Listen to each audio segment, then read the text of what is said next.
Hank Brown has a massive opportunity far beyond just being his first SEC start this weekend. In the world full of podcasts, he's the undisputed heavyweight champion of hot takes, an Auburn sports homer, master of the boog, and message board legend. Get your buttons buttoned and your hats flattened because the Top Button Podcast is about to kick off. And you don't want to miss your courtside seat. Now, here's your host, Charlie Five. Yes, sir. We're back. It's another episode of the Top Button Podcast. I'm your host, Kyle Rush, a.k.a. Charlie Five, and we're ready to get after it. Happy Monday. Let's get this week kicked off. Let's get this week kicked off, get started right. Talk about Hank Brown. Saturday, Hugh went ahead and anointed him the starting quarterback against Arkansas. And we're going to talk about what that means for Hank, what that means for the future, and how big of an opportunity we have right here in our grasp. We're going to talk about the impact on Auburn and everything that goes along with that. But before we get started, we got to give a shout out to mybookie.ag. Use coupon code NEXTROUND for a deposit double up bonus on your first deposit. You give them whatever, $250. They're going to give you another $250 back on top of it to play with. A lot of stuff you can bet on. You got college football, you got live betting, you got NFL, a little bit of everything. You can literally everything. Just imagine some sporting event that you could bet on, and MyBookie's gonna have it. So check them out, mybookie.ag. Shortly after the game, Hugh Freeze's press conference, he went ahead and said Hank Brown is going to be the starter against Arkansas.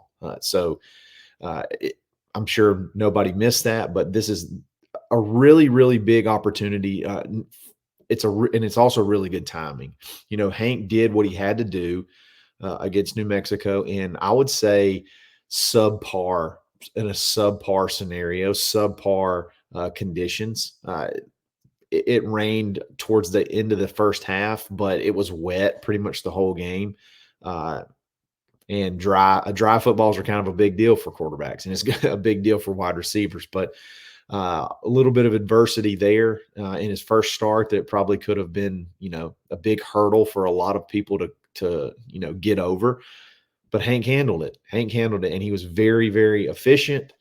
He did exactly what you needed him to do in his first start, and I liked the way that they kind of brought him along. They didn't really ask him to do a whole ton, even though he did go vertical pretty quick. There's a lot of quick stuff, a lot of get it out, not a ton of drop back deep, scan the field and sling it. There's a lot of really quick decisions, and for the most part, it seemed like Hank made, not even for the most part, for the vast majority of those snaps, you never really felt like Hank was going to put you in trouble. You never really felt like Hank was going to, force something, make something bad, make a bad play, put Auburn in a bad spot. You'd never really had that feeling. And now he's going to get to do that in the SEC against Arkansas, which is great because, Arkansas is one of the, weaker teams in the conference. They just had a rock fight with UAB that kind of went the distance, and they ended up pulling away late. Gave up a fair amount of passing yards to UAB, and they're towards the bottom of the SEC in passing offense allowed. So if you're going to take a step up in competition, you're going to go up a little bit, and you're going to start off the SEC. Arkansas is really the team you want to have, and it's at home. So that's another thing that makes this a big opportunity, because it being an SEC game, that ramps things up a little bit. The stakes are a little bit higher. Now your conference hopes are sort of on the line, and it's going to ramp up the intensity. And, regardless of what's happened in these not preseason games, these non-conference games, the intensity of the SEC is just on a whole different level. So that Sam Pittman wants this game. I know Arkansas wants this game. It feels like they've been close to knocking Auburn off several times, and either haven't been able to do it, or something crazy's kind of happened to limit them to be able to do it. But Auburn kind of stroked them last year, and I know they're kind of itching to kind of get back, and maybe they sense a little blood in the water with Auburn, with a new quarterback, with what happened against Cal. So I expect it, regardless of the records, throw records out. I expect this to be a pretty competitive game. I think Auburn can handle Arkansas. I think Auburn can, and I think Hank can handle Arkansas. I just think it's a really good spot to have your first SEC star at home against Arkansas. And I think though I don't think it would really matter.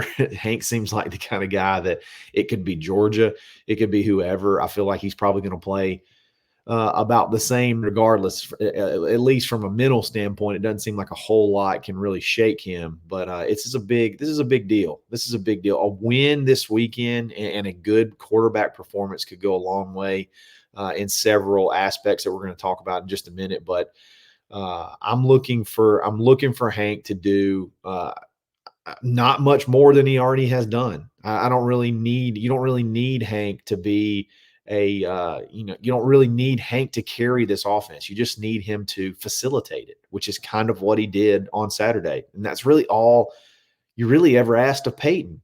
You don't have to be a 350 yard per game. Jackson Dart's putting up some incredible numbers, but like, you don't have to have that. Like, that doesn't have to be that you don't have to throw for 400 yards a game. I feel like on this team to be able to be successful. I don't think that has to happen. I mean, it'd be cool. It'd be cool to see it every now and then, but you don't have to have that pressure that everything has to fall on you, man. Just get the ball out. Just make the right decision. Get the ball out, and your players will make plays. And that's what you saw Saturday. And I think there's a lot of things that you can take away from Saturday and build off of onto new plays off of some of the things that were successful, and continue to kind of grow.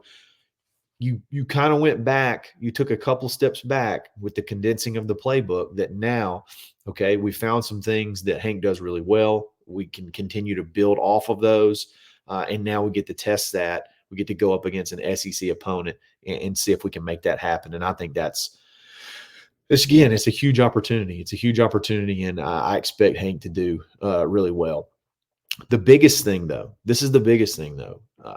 a lot of people are going to say, rightfully so, last week's opponent was, not last week's opponent. You're going to face a lot more tough defenses than you saw last week. So you can't take a ton of that and put a ton of stock in the future, because you got to see it against better defenses. And there's a lot of credibility to that argument, and I totally get it.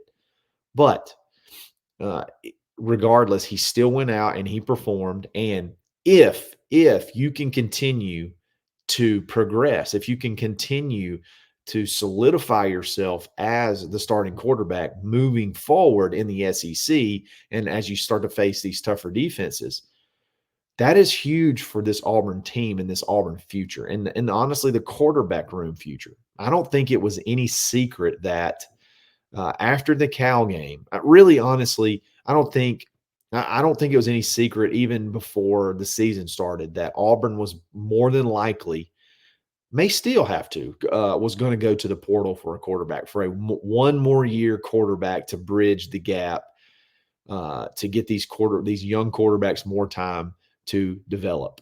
I don't think that was any secret whatsoever. People thought that if you didn't land Deuce Knight, we'll go to the portal. No, we were going to the portal regardless. Okay, that was always going to be part of the plan. There was going to be a portal quarterback on this roster in December. Like that's and there still may be. There still may be if Hank can't, I guess, instill the confidence that he can be the guy moving forward. But he has the opportunity to shut that up. I mean, he has the opportunity to say, no, you don't need one. I'm the guy. And that is, if that were to happen, there's nothing bigger for the success for Auburn's future than if that were to happen. There's nothing better for Auburn than for Hank to end up being the guy. He's got so much more to prove, and he's got so much more football left to play this year. But if when you have this opportunity now that you're the guy and you're moving into conference play, if you can have success against, the SEC, if you can have success against this conference, which is one of the arguably the toughest conference in college football, you can make it to where Auburn can take what was needed to go secure a top flight portal quarterback, which are absurd numbers. Like the numbers for portal quarterbacks are way crazier than even high school quarterbacks. So imagine the resources that it takes to go land one of those guys. Just get ready. It would be somewhere in the neighborhood of $1 million. I mean, for one season. Where could all that where else could all that go? Now that you have your GM situation off the field set, you have your player personnel guys scouting, you have that whole organization part of it ready to go. Imagine what you could do with those funds, with that chunk of NIL if you don't have to spend it all on a quarterback. I think that is what everybody needs to be rooting for. I think that's what everybody needs to be hoping for, is that Hank can be the guy that you get to the end of the year and you're like, okay, let's move this bucket over here. Now we can make some stuff happen. Now we can make some real noise. We can put some stuff together to make some real noise for 2025, because 2025 you're going to have your Keldrick Falk class that has a bunch of good athletes that are going to be juniors. You're finally going to have some juniors. This team has like no juniors. It's like seniors and fifth-year seniors and then freshmen and sophomores. So you're finally going to have some 3-year players. You're going to have some really good 2-year players. And then this class in general that you're bringing in, this 2025 class looks pretty stout as well. That could have some year one impact players.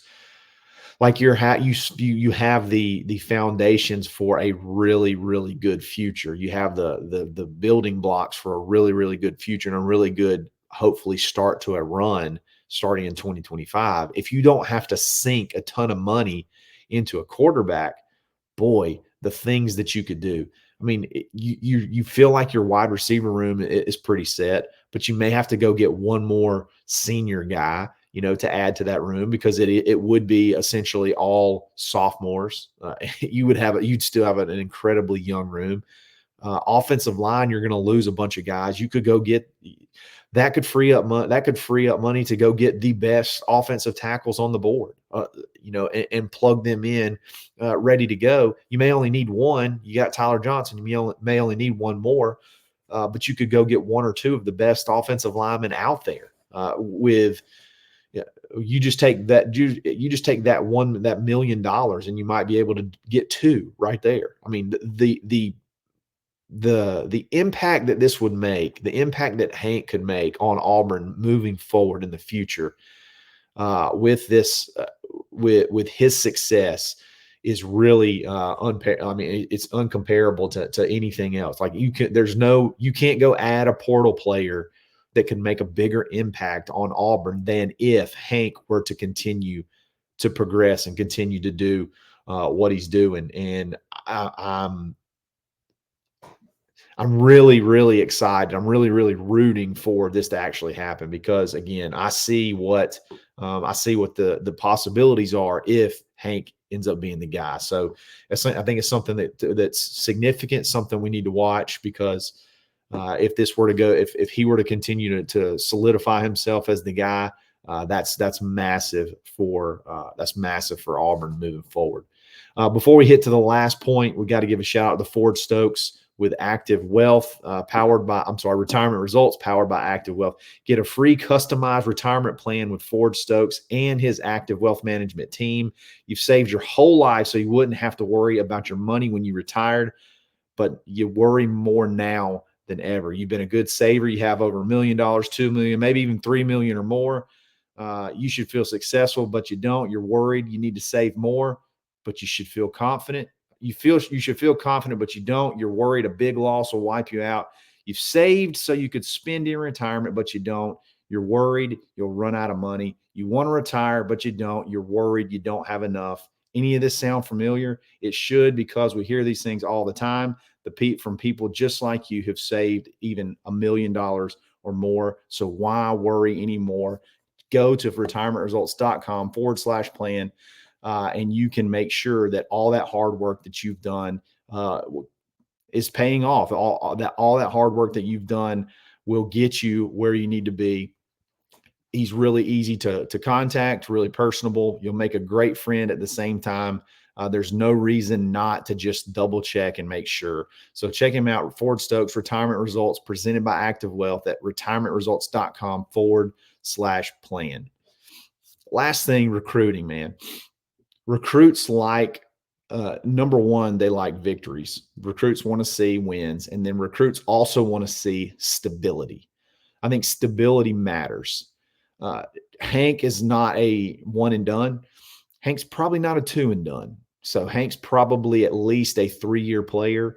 And if not only he plays well, but Auburn can rally around him and win, you got stability to sell to recruiting. And I think that's huge when you're not having to go sell them on, I'm going to bring in somebody, or we're going to get somebody out of the portal. When you can sell, look at what you got here. Look, like, this is what we have here. You can come catch passes from Hank Brown. You can come block for Hank Brown. You can come play on the defense against a Hank. I mean, you can come practice. You can come be developed working against a Hank Brown offense. Like, if you're a defensive player, if you're a DB, now you're playing against the best wide receivers who want to come catch balls from Hank Brown. Now you're a defensive lineman, and you're going up against the offensive linemen that want to block for Hank Brown. Like, it's just the impact on recruiting for having a long-term solution at quarterback is invaluable. Like, Hank Brown could be a gigantic recruiting tool.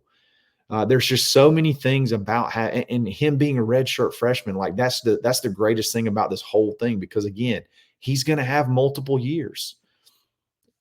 I don't know exactly. I mean, in theory, I guess after his redshirt sophomore year, he could go to the draft. I'm not sure that I still think he's a good ways away from being a draftable prospect, or high draftable prospect. Maybe not draftable in general, because they take a bunch of quarterbacks every single year. But if he's got the ability, I think, with a few more years of seasoning, to possibly be, a first or second round quarterback, in the future.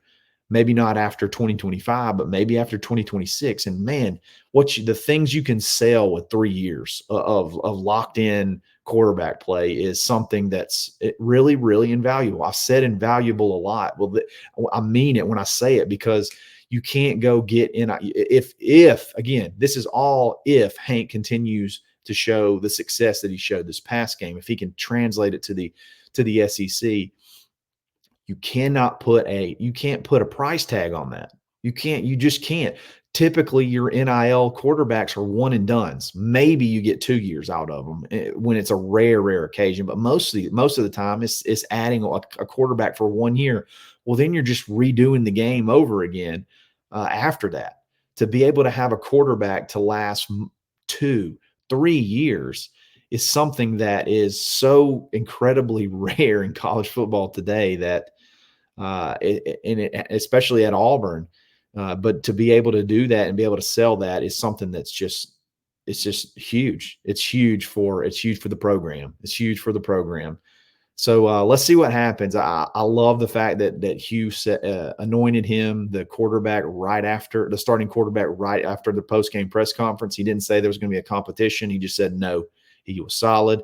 He's the guy going into Arkansas. So you continue to build. And it's good for Hank too. I think he earned it with not just the most ideal conditions. So let's see what happens after the rest of the week. There's a press conference today. I hope a ton of questions are asked about the defense, and I'd love to hear Hugh's remarks on the defense and what we can expect. Some changes or some philosophy stuff that may change moving forward, because Arkansas is a little bit better version of New Mexico. So if that were to be what you put out there, again, those drives that could have been extended with a little bit better pass or a little bit better athlete trying to catch the ball. Arkansas's got some like 30-year-old wide receiver that's supposed to be really good. So, if they should have some better athletes at wide receiver that can make some of those plays that weren't made in the game on Saturday, you could have a little bit of a different outcome, a little bit more scary outcome. So definitely got to tighten some stuff on defense, and I'm anxious to see what Hugh has to say in his 2 media appearances. He'll have one today around lunch, which is his typical press conference, and then he'll have Tiger Talk later tonight that we'll talk about. We'll hit some of the highlights and stuff throughout the rest of the week and kind of see what happens. But guys, I really appreciate it. Had a ton of shows over the weekend, and they were all a lot of fun. We did a couple of different bonus shows, obviously our 2 live shows, and then we had a commitment episode. So a lot of fun stuff happening, and you want to be a part of it. So make sure that you subscribe to the barn, auburn.com for only $1. And then a lot of this stuff will just be refreshers, $1 for the first month, and then $9.95 after that. We talk recruiting, we talk football, we talk a little bit of everything. And then if you like this video, like it. If you like this channel, subscribe to it. Follow me on Twitter, _Charlie_5. And we're going to be back every single day getting after it. So, guys, I really appreciate it. It's another episode of the Top Button Podcast. Stay buttoned. In the world full of podcasts, he's the undisputed heavyweight champion of hot takes, an Auburn sports homer, master of the boog, and message. Thanks for listening, and drive home safely.